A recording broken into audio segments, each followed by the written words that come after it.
Então, nós vamos aí começar mais uma live nossa de segunda-feira, dando continuidade ao assunto nosso das disciplinas espirituais, tá? Hoje nós vamos falar, então, de serviço. Oi, Bia. Nós vamos falar de serviço. Vamos entender um pouquinho melhor isso. Foi mais um assunto também que me trouxe muito esclarecimento, muito entendimento de muita coisa, tá? Então, antes, gente, a gente falou semana passada sobre a solitude. E a solitude, ela também nos levou a falar um pouco, porque ela tá ligada também à comunhão. Então, a gente também falou um pouco de comunhão. Então, na verdade, a gente vai misturar agora, né? Assim, misturar não, vai conversar com essas disciplinas. Então, eu queria deixar aqui também uma definição, né, sobre as disciplinas espirituais, que elas são uma prática intencional, tá? Trata-se de algo a se desenvolver,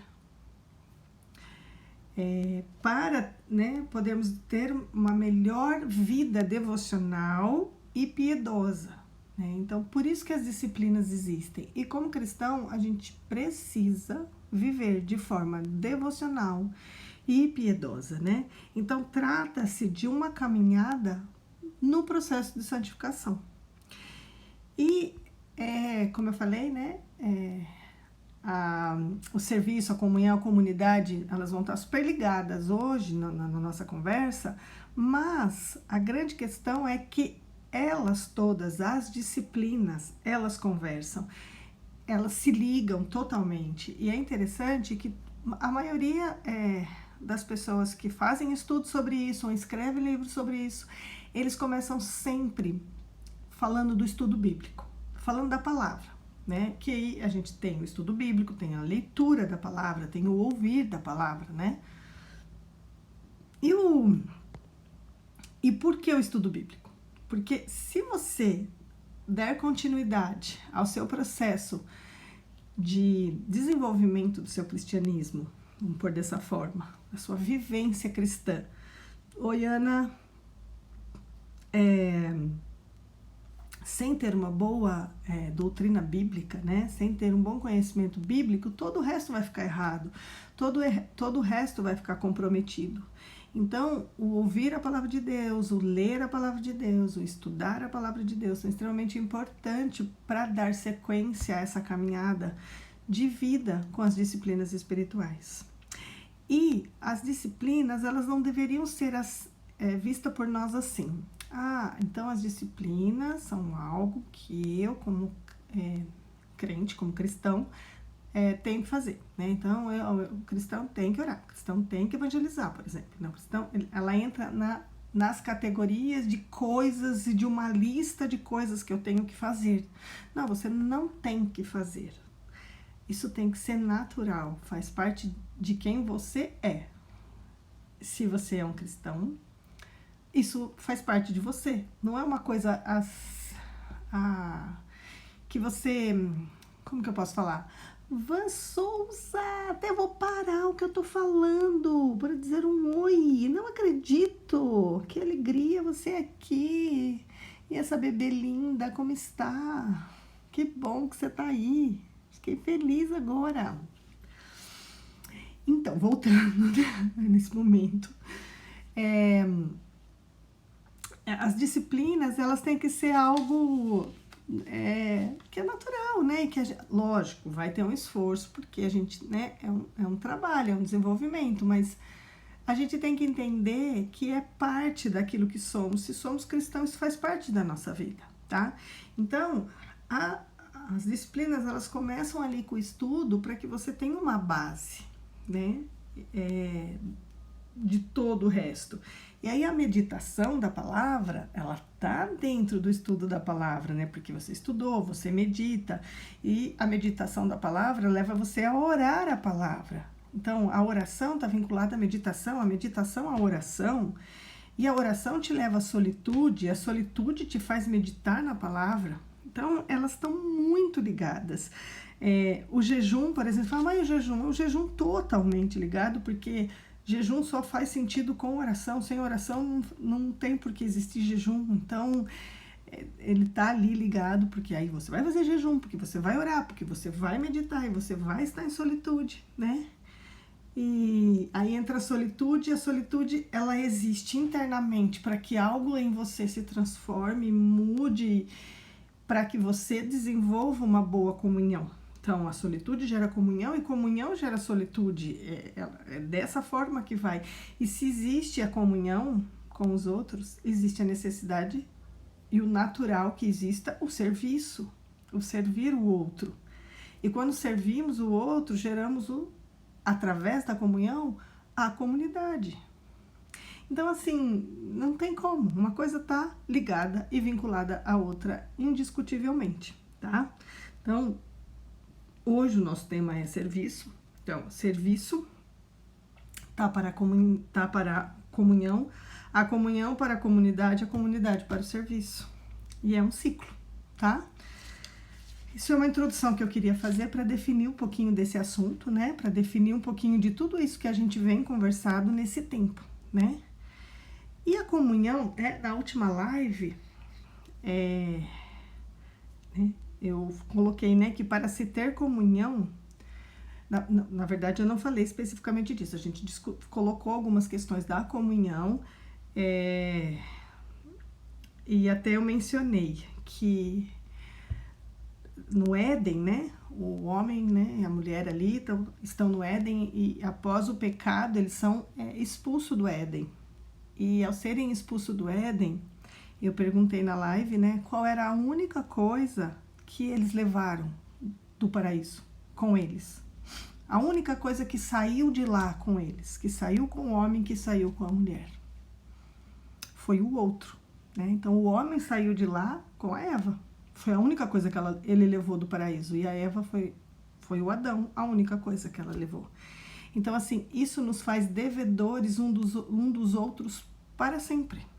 Para sempre. Não tem como ser de outra forma. Nós falamos da importância, né, da solitude semana passada. E tudo que... Só ouvindo para entender a importância e a profundidade dessa disciplina, solitude. Mas o fato de ser necessário e importante, ela não pode morrer nela, ela precisa gerar a comunhão, né? Então, assim, o pleno relacionamento com Deus, ele sempre inclui o outro. Nunca é sem o outro, né? Se não tiver o outro, né, não se sustenta uma comunidade, não se sustenta o nosso cristianismo, precisa-se do outro, tá? E para se ter comunhão com outra pessoa, a gente precisa do Espírito Santo. Em que sentido? O Espírito Santo precisa habitar em mim, o Espírito Santo precisa habitar em você. Então existe a necessidade da nossa vida salva em Cristo. Você tem comunhão exclusivamente com quem também foi salvo por Cristo. Só assim se tem comunhão. Com quem tem o Espírito Santo habitando em si. E só tem o Espírito Santo habitando dentro de si quem tem sua vida entregue a Cristo, né? Pessoas que não estão nessa condição, teremos relacionamentos, teremos amizades maravilhosas, mas não quer dizer que se tem comunhão. Se tem comunhão só com quem tem o Espírito Santo, tá? Então isso precisa ficar, né, claro. E ajuntamento de pessoas, todo mundo junto, por exemplo, todo mundo junto depois do culto, ali, na hora que acaba o culto, tem, sei lá, uma parte da igreja onde você congrega, que as pessoas confraternizam e fica todo mundo junto ali, bate-papo. Isso não quer dizer comunhão, tá? O fato de tomar ali uma xícara de café, todo mundo junto, chá, não é onde se pode afirmar que existe comunhão. Comunhão, ela está vinculada a relacionamento. Tá? São relacionamento sendo desenvolvido com quem tem o Espírito Santo, tá? Então, o outro, né? Um na vida do outro, né? Eu com Cristo, você com Cristo, gerando comunhão, tá? Aí entra, então, a comunhão e o serviço. A comunidade. Na comunidade, a gente tem a comunhão e a gente tem o serviço, essa é uma forma de viver a comunidade. E nós precisamos entender como cristãos que eu não sou a igreja, eu sou pedra, né? Você é pedra. E como pedras, fazemos parte da igreja. Nós, né, estamos sendo desenvolvidos e edificados para a edificação do edifício de Deus, tá? Eu vou ler duas passagens bíblicas aqui com vocês. Uma é Efésios. Agora eu vou ter que pôr o óculos. Peraí, gente. Efésios. Opa, Cavinha sempre passa aí para nós. Efésios 2:20 primeiro.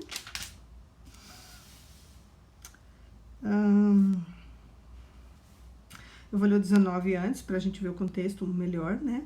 Assim, já não sois estrangeiros e peregrinos, mas co-cidadãos dos santos e sois da família de Deus, edificados sobre o fundamento dos apóstolos e profetas, sendo ele mesmo, Cristo Jesus, a pedra angular.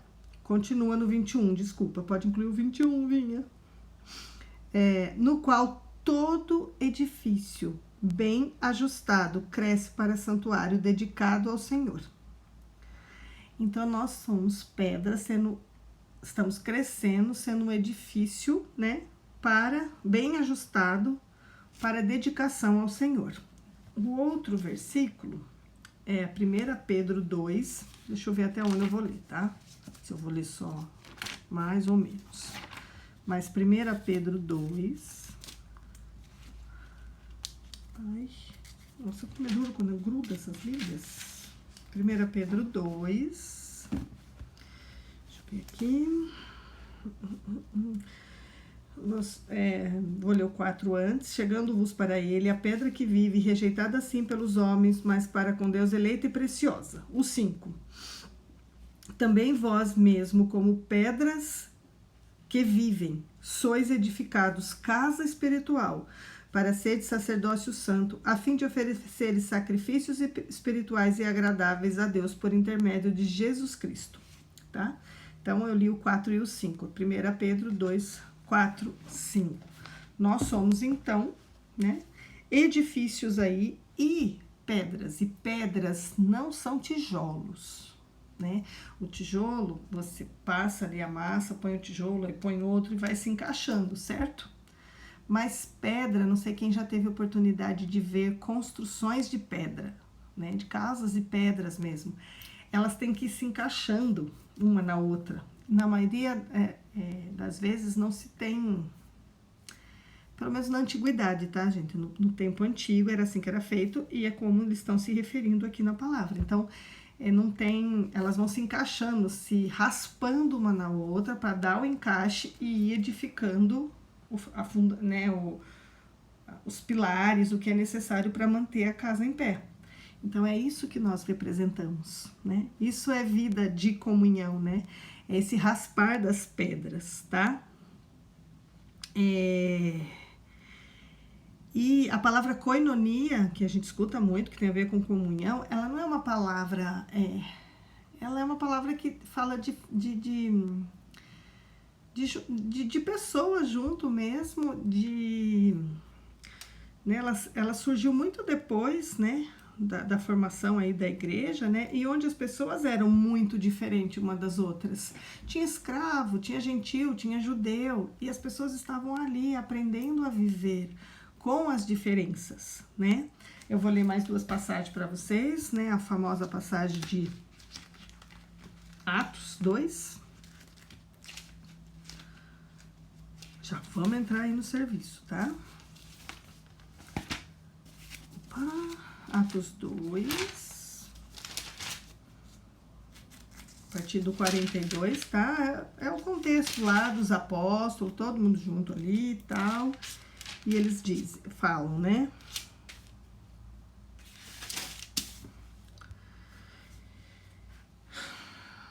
E perseveravam, na doutrina dos apóstolos, na comunhão, no partir do pão e nas orações.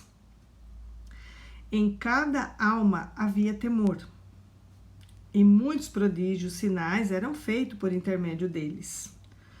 Todos os que creram, todos, de todo tipo, estavam juntos e tinham tudo em comum.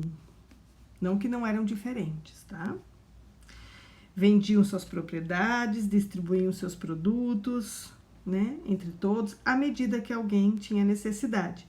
Diariamente perseveravam unânimes no templo, no partir do pão de casa em casa, e tomavam suas refeições com alegria e singeleza de coração, louvando a Deus e contando com a simpatia de todo o povo. Enquanto isso, o Senhor acrescentava dia a dia quem ia sendo salvo. É tão interessante essa passagem, a gente devia ler ela muitas vezes. Vai do 42 ao 47 que eu li. Por quê? Porque a vida em comum deles, a vida de comunhão deles, a unidade que eles desenvolviam entre eles, as vivências das disciplinas espirituais que estavam contidas dentro disso tudo, porque eles oravam, eles pregavam, eles estavam ali vivendo um com o outro, né? Eles iam para o templo, eles partiam o pão em casa, são coisas diferentes, né?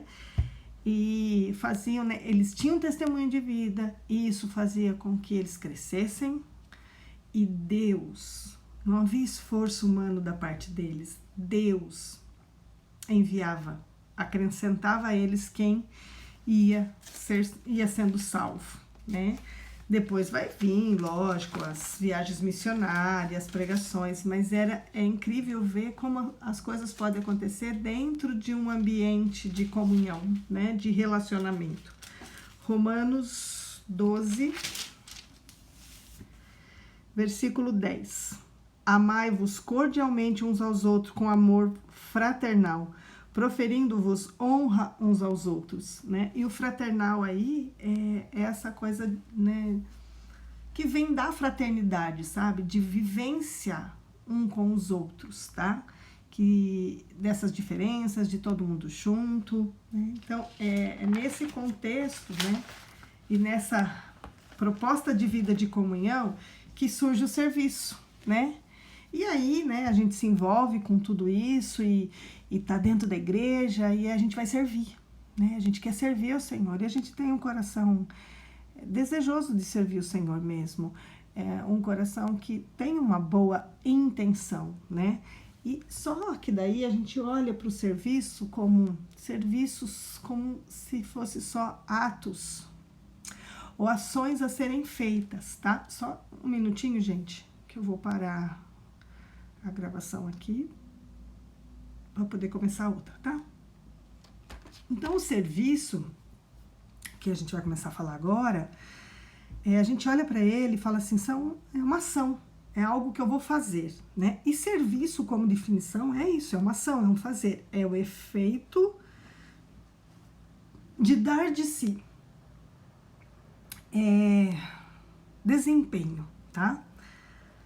Porém, para entender o serviço, nós precisamos entender uma outra palavra, o servo, tá? Que é diferente, tá?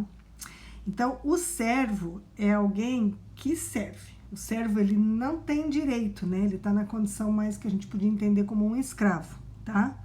Ele está pronto para servir e acabou, tá? Então, serviço, na maioria das vezes, tem a ver com escolher o tipo e a quem e quando e como até eu vou servir, tá? Isso a gente pode até fazer uma relação com o trabalho, né? Muitas vezes a gente escolhe, né? Eu tenho a oportunidade de trabalhar aqui ou aqui, mas eu escolho assim porque eu prefiro isso, porque eu gosto mais disso. Quantas vezes muitos já não falaram, não, esse não é um serviço que eu quero para mim, não é um trabalho que eu quero para mim, né?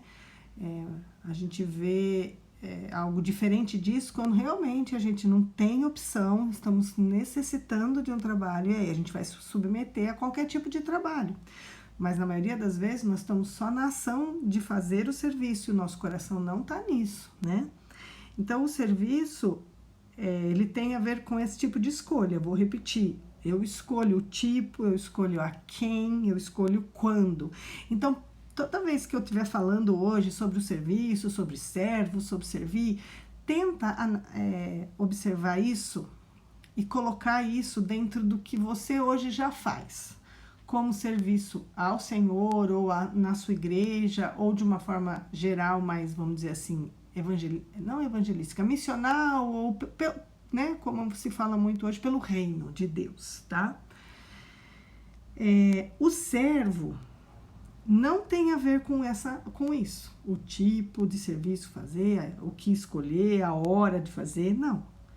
O servo serve a qualquer momento, a qualquer hora, a qualquer tipo de serviço, tá? Então, a disciplina serviço trata-se de um estilo de vida de um servo, né?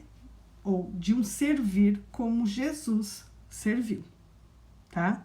É o que Jesus assumiu como servo. Isso é a disciplina serviço. Não é como eu quero, como eu gosto, como eu prefiro, tá? Então, agora a gente vai ler as duas passagens. Na verdade, é uma que encabeça esse assunto nosso, que é João 13, e eu vou ler do 1 ao 17, tá? Mas eu também vou ler Lucas 9, do 46 ao 48. Vou começar com Lucas. A gente abrir aqui.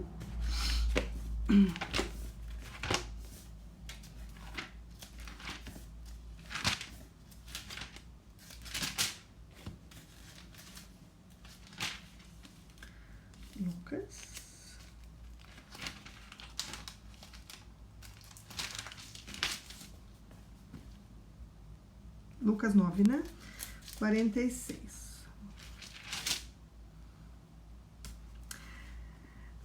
Deixa eu só ver o contexto para falar para vocês que nós estamos aqui, né? Os ministérios, né? Através do Senhor.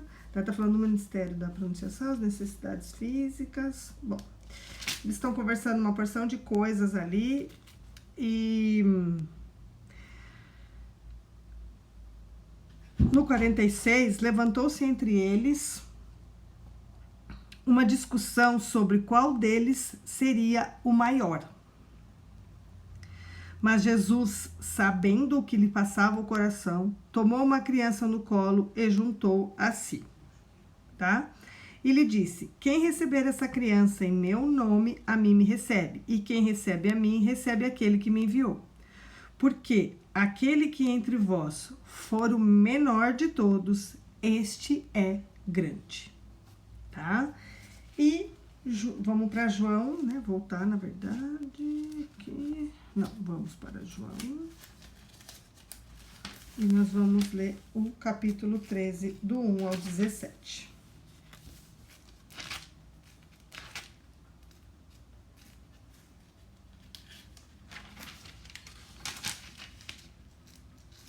Nossa, tá grudadinha hoje minha Bíblia, meu Deus. Aqui, 13. Vou trazer um pouquinho mais para cá, gente. Ora, antes da festa da Páscoa, sabendo Jesus que chegada a sua hora de passar deste mundo para o Pai, e tendo amado os seus que estavam no mundo, e amou até o fim.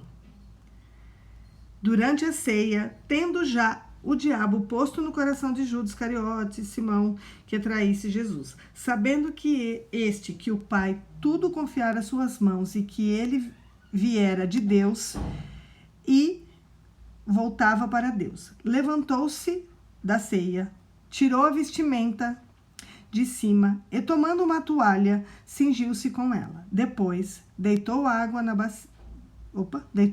bacia e passou a lavar os pés dos seus discípulos, e enxugava-lhes com a toalha com que estava cingido. Aproximou-se, pois, Simão Pedro e lhe disse: Senhor, tu me lavas os pés? A mim? Respondeu-lhe Jesus: o que eu faço agora não entendes, compreenderá depois.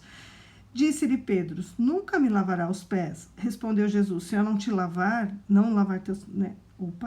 Se eu não te lavar, não tens parte comigo. Então Pedro pediu: Senhor, não somente os pés, mas também mãos e cabeça. Declarou-lhe Jesus: quem já se banhou não necessita lavar senão os pés. Quanto ao mais, está todo limpo. Ora, vós estáis limpos, mas não todos. Pois ele sabia quem era o traidor e por isso disse que nem todos estavam.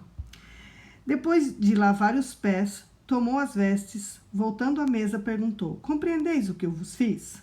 Vós me chamais mestre. Veja bem agora, gente, ó. Vós me chamais mestre, e eu sou. Ele estava afirmando, não tinha dúvida de quem ele era. E o Senhor dizei bem, porque eu sou. Ora, se eu, sendo o Senhor e mestre, vos lavei os pés, também vós deveis lavar os pés um dos outros, porque eu vos dei o exemplo para que, como eu vos fiz, façai vós também. Em verdade vos digo, o servo não é maior do que o seu senhor, nem o enviado maior do que aquele que enviou. Ora, se sabeis essas coisas, bem-aventurados sois, se as praticardes. Não falo a respeito de todos vós, pois eu conheço aquele que escolhi. É antes para que se cumpra as escrituras. Aquele que come do meu... Não, já li, né? Até o 17, desculpa. Ora, e se sabeis essas coisas, bem-aventurados sois, se os praticardes. A Ju acabou de entrar. Oi, Ju. Então, essa é a passagem conhecida sobre lavar os pés e tudo mais, né? Ele era o maioral. É assim, gente,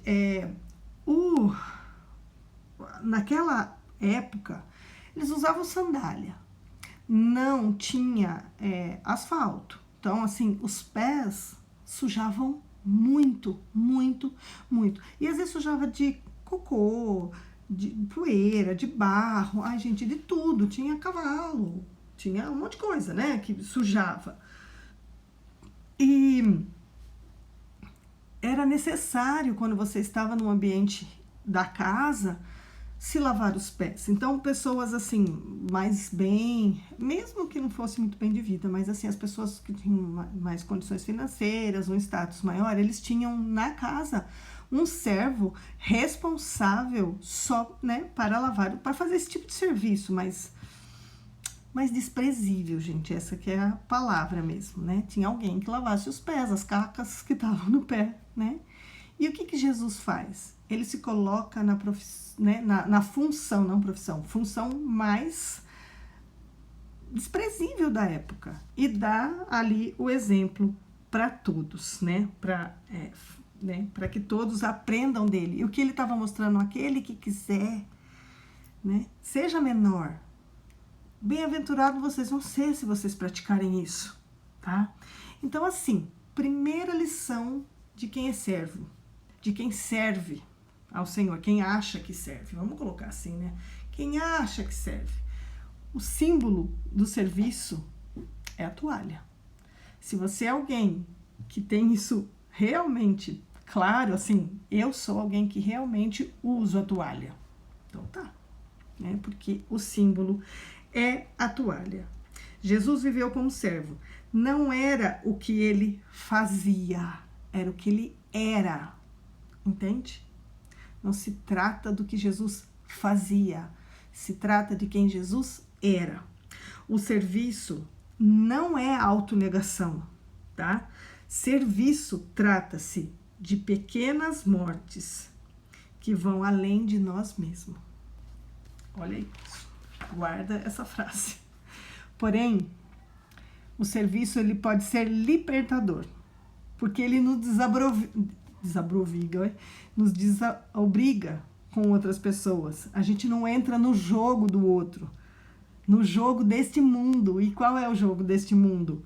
Promoção, autoridade, né? Status. Eu não entro nesse jogo. Se eu sou servo, eu não tô nesse jogo, né? Isso é algo que no coração do servo essas coisas são eliminadas. E isso não se trata de não ter liderança ou de não ser líder, por exemplo, né? Ou abolir a liderança ou a hierarquia das coisas. Elas existem. A autoridade, ela é necessária. Jesus disse, vocês dizem que eu sou mestre e senhor, e eu sou mais do que vocês. Ele está afirmando isso claramente ali. Ele não está dizendo que ele é menos, ele está dizendo exatamente que ele é, né? E a autoridade, ela é necessária, como submissão também. Mas Jesus, ele redefine as coisas. Ele não inverteu a ordem, menor, maior. Ele revogou a autoridade que vem de Deus. A que vem de Deus não manipula e não controla. Nunca. Guardem isso. Uma autoridade que vem de Deus não manipula e não controla. Certo? É só uma função e não uma posição. Tá? É só uma função e não uma posição. A autoridade que Jesus ensina não precisa de títulos, apenas de toalha. Só isso que precisa. Então, uma autoridade levantada pelo Senhor, ela não manipula, não controla, e ela usa a toalha. E vamos nós ler a palavra mais um pouco, porque precisa de Bíblia nessa hora, tá? A gente vai ler Lucas agora. Eu vou tentar, em vez de eu ir pela Bíblia, ir pelo celular para ir um pouco mais rápido, tá? Então, a gente vai ler Lucas 22, tá? Capítulo 22, Lucas 22. Vamos ver aqui. É a passagem, ó. Depois começaram a discutir entre si qual deles era o mais importante. Quando... Eu não vou lembrar agora quem é os dois que vão discutir sobre isso. Tem passagem que fala dos dois discutindo e tem evangelho que a mãe vai falar com Jesus. É uma coisa assim, tá? Então, eu vou ler a partir do 25. Lucas 22, 25. Jesus lhe disse: nesse mundo, os reis e os grandes homens exercem poder sobre o povo. E, no entanto, são chamados de seus benfeitores. Entre vocês, porém, será diferente, que o maior entre vós ocupe a posição inferior, e o líder seja servo. Né? Interessante, né? E vamos lá em Mateus 20. Mateus 20, 25 também.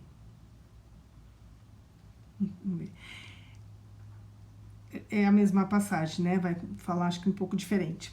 Então, Jesus resumiu dizendo: vocês também sabem que os governantes desse mundo têm poder sobre o povo, e que os oficiais exercem a autoridade sobre os súditos. Entre vós, porém, será diferente.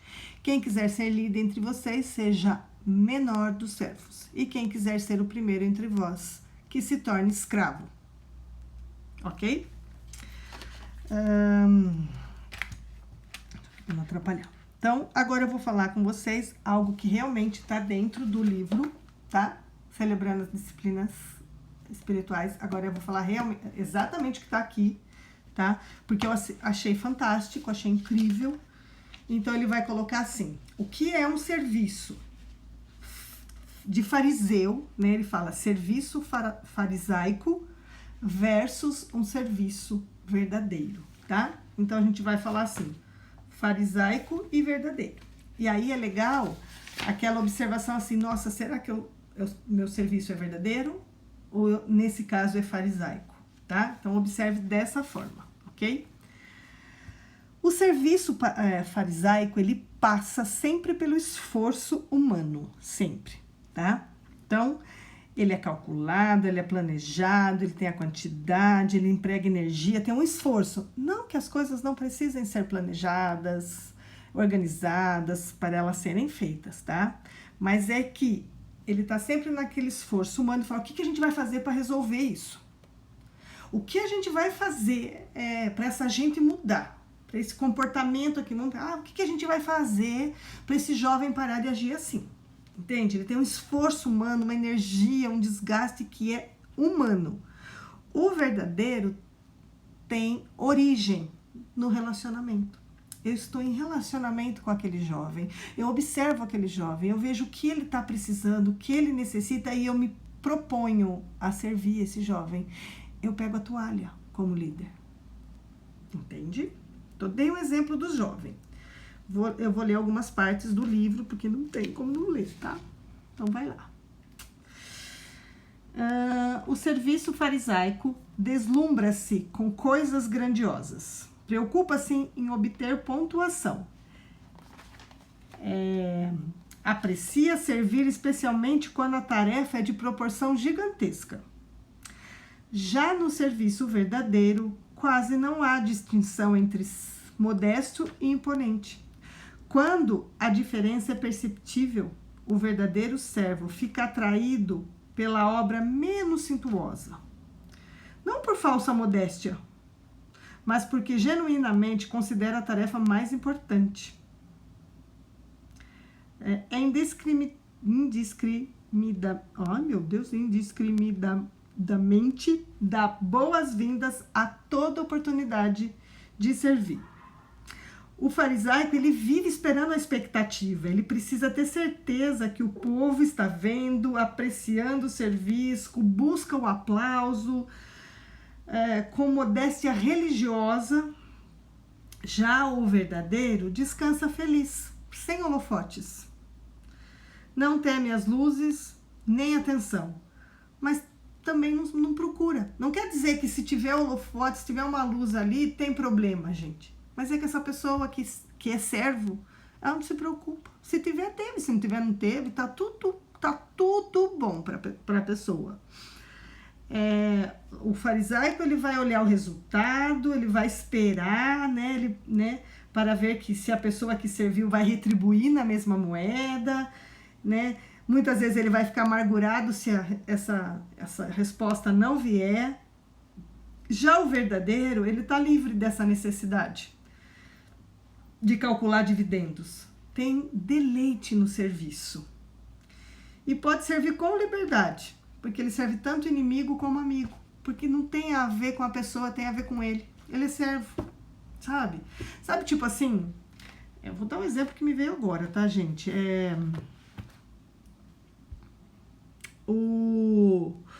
A cadeira. A cadeira tá projetada ali, a cadeira. Ela recebe quem? Quem senta na cadeira? Qualquer pessoa. Amigo, inimigo, bom, mal, limpo, sujo, doente, não doente. Ela é cadeira. Ela tá ali para cumprir a função dela. O que ela é? A cadeira. Então, servo é isso. O servo tá ali, de boa, tá? Então, de que eu já falei? O farisaico, as coisas grandiosas ele quer a pontuação. O verdadeiro tá tranquilo. O farisaico espera a recompensa, né? O verdadeiro descansa, longe dos holofotes. O farisaico preocupa-se com o resultado. O verdadeiro está livre dessa necessidade. O farisaico, ele escolhe quem servir, e isso é importante. Sabe aquela coisa assim, esse tipo de serviço eu faço na igreja, esse não. Cuidar do jovem é o meu chamado. Limpar o banheiro, não. Né? Ravin escreveu quanta riqueza, né? Quanta riqueza mesmo, porque eu fiquei assim também, Vinha. Eu sou líder do diaconato, mas eu não faço tal coisa. Então, o farisaico, ele é assim, ele escolhe. Eu vou servir ali, porque ali eu sei que eu vou ter tal coisa em troca. Eu sei que aquela coisa assim, né? Vem, por exemplo, ou mesmo a nossa atitude, vem alguém que é conhecido no país, vamos supor, vem para fazer um seminário na nossa igreja, um culto especial tal. A gente né, faz tudo para aquela pessoa e tal. Mas quando a gente faz assim, coisas que eu digo, gente, eu vou dar um exemplo bobo mesmo, assim, a pessoa vem de fora, ela vai ter água, ela vai ter uma mesa de coffee break antes, ela vai ter isso, vai ter aquilo, tal. A gente, né, vai dar todo aquele, porque ela veio, porque ela vai pregar, porque não sei o que tem. Aí, a gente chama um irmão ali da igreja mesmo, que congrega, que tá ali sempre, que, né, tá junto com todo mundo, fala, o senhor não pode trazer a palavra no nosso culto amanhã? Beleza. Não tem água, né? Modo de dizer, tá, gente? Não tem um coffee break, não tem isso, não tem aquilo, né? Porque é uma pessoa, assim, tá ali no nosso dia a dia, mas o outro veio de fora, então eu tenho que fazer mais. Então, o fariseu, ele escolhe, esse eu sirvo, porque ele é famoso, porque ele é isso. Aquele ali não, porque ele não tá aqui mesmo, né? Não tem. Acho que vocês estão entendendo, né? Ele escolhe quando, quem, como servir. Já o verdadeiro, ele não faz discriminação, né? Sabe aquela coisa? Você sabe quem eu sou? Você tá falando assim comigo ou tá fazendo isso pra mim? E aí você responde assim, eu sei, e daí? Você e fulano dá do mesmo tamanho pra mim, não tô preocupada. Né? Ter esse tipo de coração, tá? O fariseu, deixa eu ver a página que eu estou. Peraí, gente.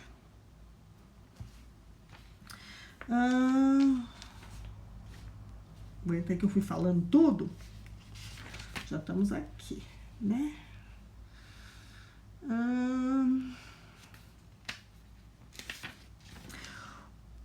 O farisaico, ele afeta-se com humores e caprichos, tá? Se ele tá afim, ele faz. Se ele tá bem, ele faz. Se ele tá, né, se tá alegre hoje, ele faz. Se ele não tá, não.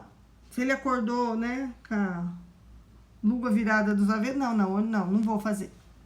Então, ele perde, ele não tem essência. O servo, ele vai fazer com simplicidade, vai ser fiel e vai fazer em qualquer situação. Ele pode estar, né, a não ser que ele esteja morrendo, coitado, em cama, indo para o hospital. Mas do contrário, se ele está irritado, ele faz. Se ele está mal-humorado, ele faz. Se uma coisa legal aconteceu, ele faz. Se uma coisa ruim aconteceu, ele faz, tá?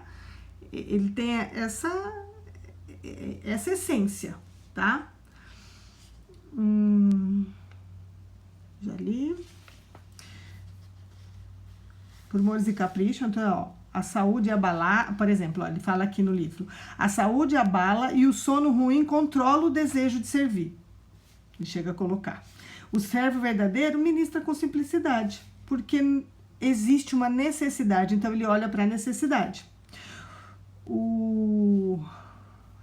Ele sabe que a inclinação para servir quase sempre é um obstáculo ao serviço verdadeiro. Então, o serviço disciplina, como disciplina, né, as inclinações, em vez de permitir que elas controlem. Então, tudo aquilo que nos inclina a desistir, eu tô cansada, eu tô mal-humorada, eu me irritei com fulano, tudo isso são inclinações que nos levam a não querer mais servir, por exemplo. Me irritei com aquela igreja, me irritei com aquele grupo de irmão que faz tudo assim, não quero mais ajudar ninguém. Tô irritada com ele, tô fora. Todo esse tipo de sentimento, nós somos controlados por ele, porque são inclinações da nossa carne, inclusive, tá? E o servo verdadeiro, ele não tem isso. Essas coisas não controlam ele, né? O servo, o farisaico também, ele é temporário, é insensível, ele tem um tempo, daí ele para, daí ele não quer mais. O verdadeiro é um estilo de vida, nunca acaba, é dedicado. O farisaico, ele glorifica a si, e normalmente, isso é triste, ele traz ruptura na comunidade. O verdadeiro edifica a comunidade, atrai, ajunta, cura e edifica o próximo. Vou ler isso daqui. O servo farisaico causa ruptura na comunidade. Em última análise, centraliza-se na glorificação do indivíduo, mesmo quando todas as armadilhas religiosas são removidas. Portanto, deixa pessoas em dívida com ele, tornando-se uma maneira sutil e destrutiva de manipulação que se conhece.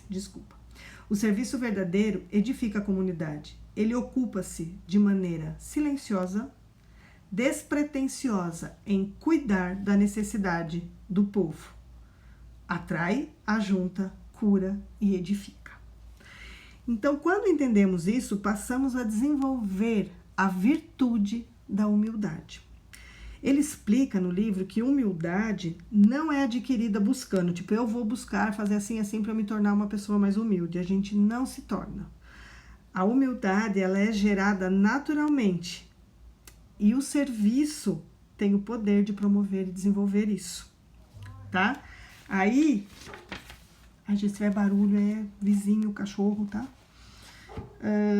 186, vou ler aqui para vocês na página 186.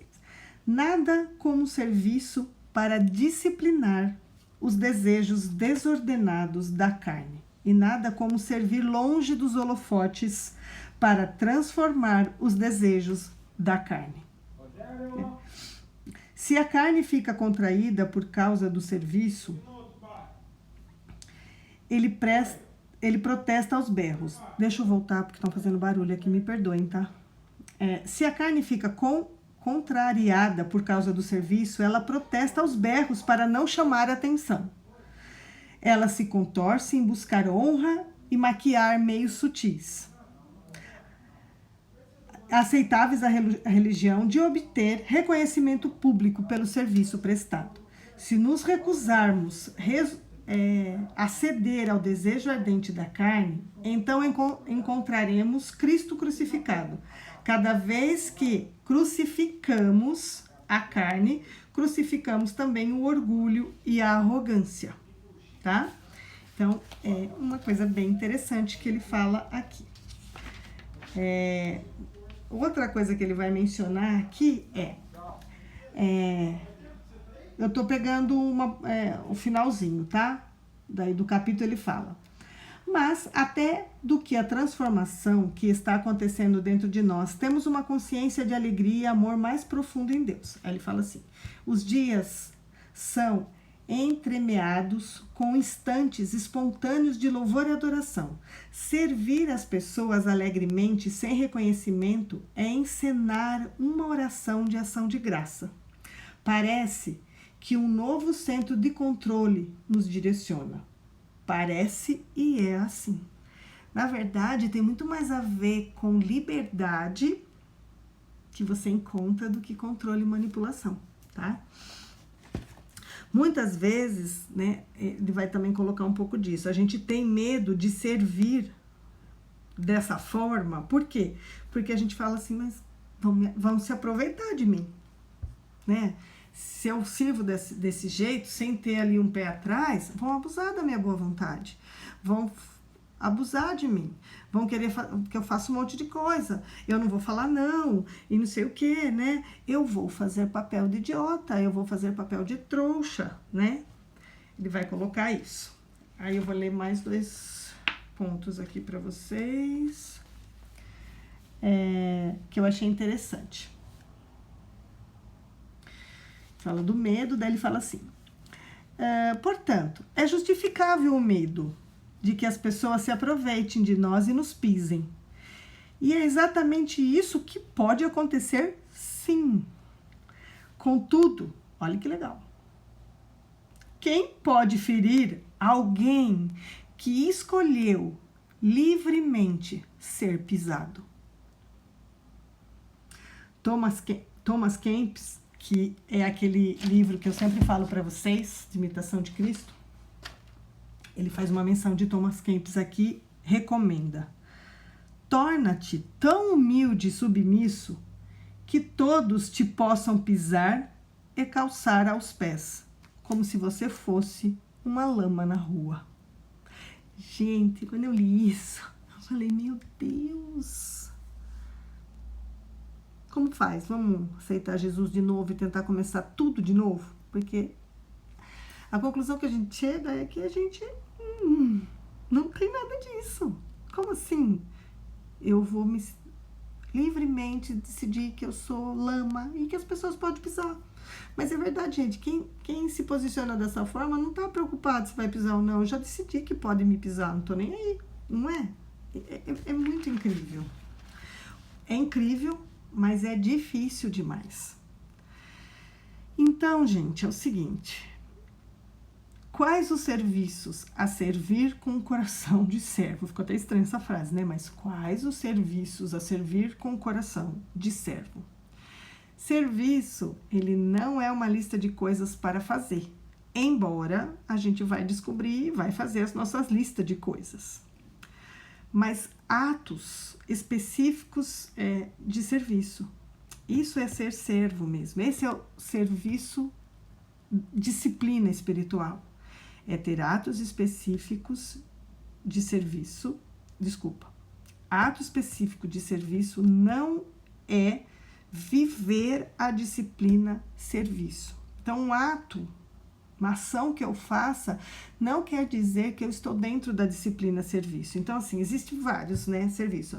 O serviço da palavra, de pregar, o serviço de ensinar, o serviço de ministério de oração, intercessão, o serviço ministério de adoração do louvor, serviço de diaconato, serviço com as crianças, serviço, né, esse canal aqui, esse espaço meu do Instagram é um espaço de dança, né, de grupo de dança, então, serviço, ministério de dança, né? Então, esses são vários serviços, mas a ação a ser feita nesses, né, depende de você viver o serviço, disciplina. Então, qual é o aspecto que o serviço deve ter? Você pode fazer esses serviços que eu citei agora, mas qual aspecto esse serviço tem que ter?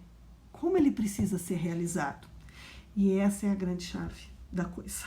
Como ele tem que ser realizado? E quando eu digo como, eu não estou dizendo uma ação de fazer. Ah, como? É assim, ó, você pega o livro, você faz assim, você fecha, vira de lado e põe aqui assim e coloca um peso em cima. Eu não estou dizendo esse tipo como. Eu estou dizendo aqui intencionalmente quem eu sou. Eu sou servo. Porque se eu sou assim, como eu vou falar para vocês agora. O servo, ele é assim. Então, tem que ter essa essência. Aí você é um servo. Aí você está vivendo dentro da disciplina espiritual, serviço. Aí quando você for agir, servir como diácono, você tem isso. Quando você for servir no louvor, você tem isso, tá? A live vai parar, porque é 8h14, tá? Eu acho que eu comecei 7h16. Então, eu vou encerrar e voltar exatamente nesse ponto, tá? Para passar essa informação para vocês. Espero que quem tá aqui volte para continuar ouvindo, tá bom?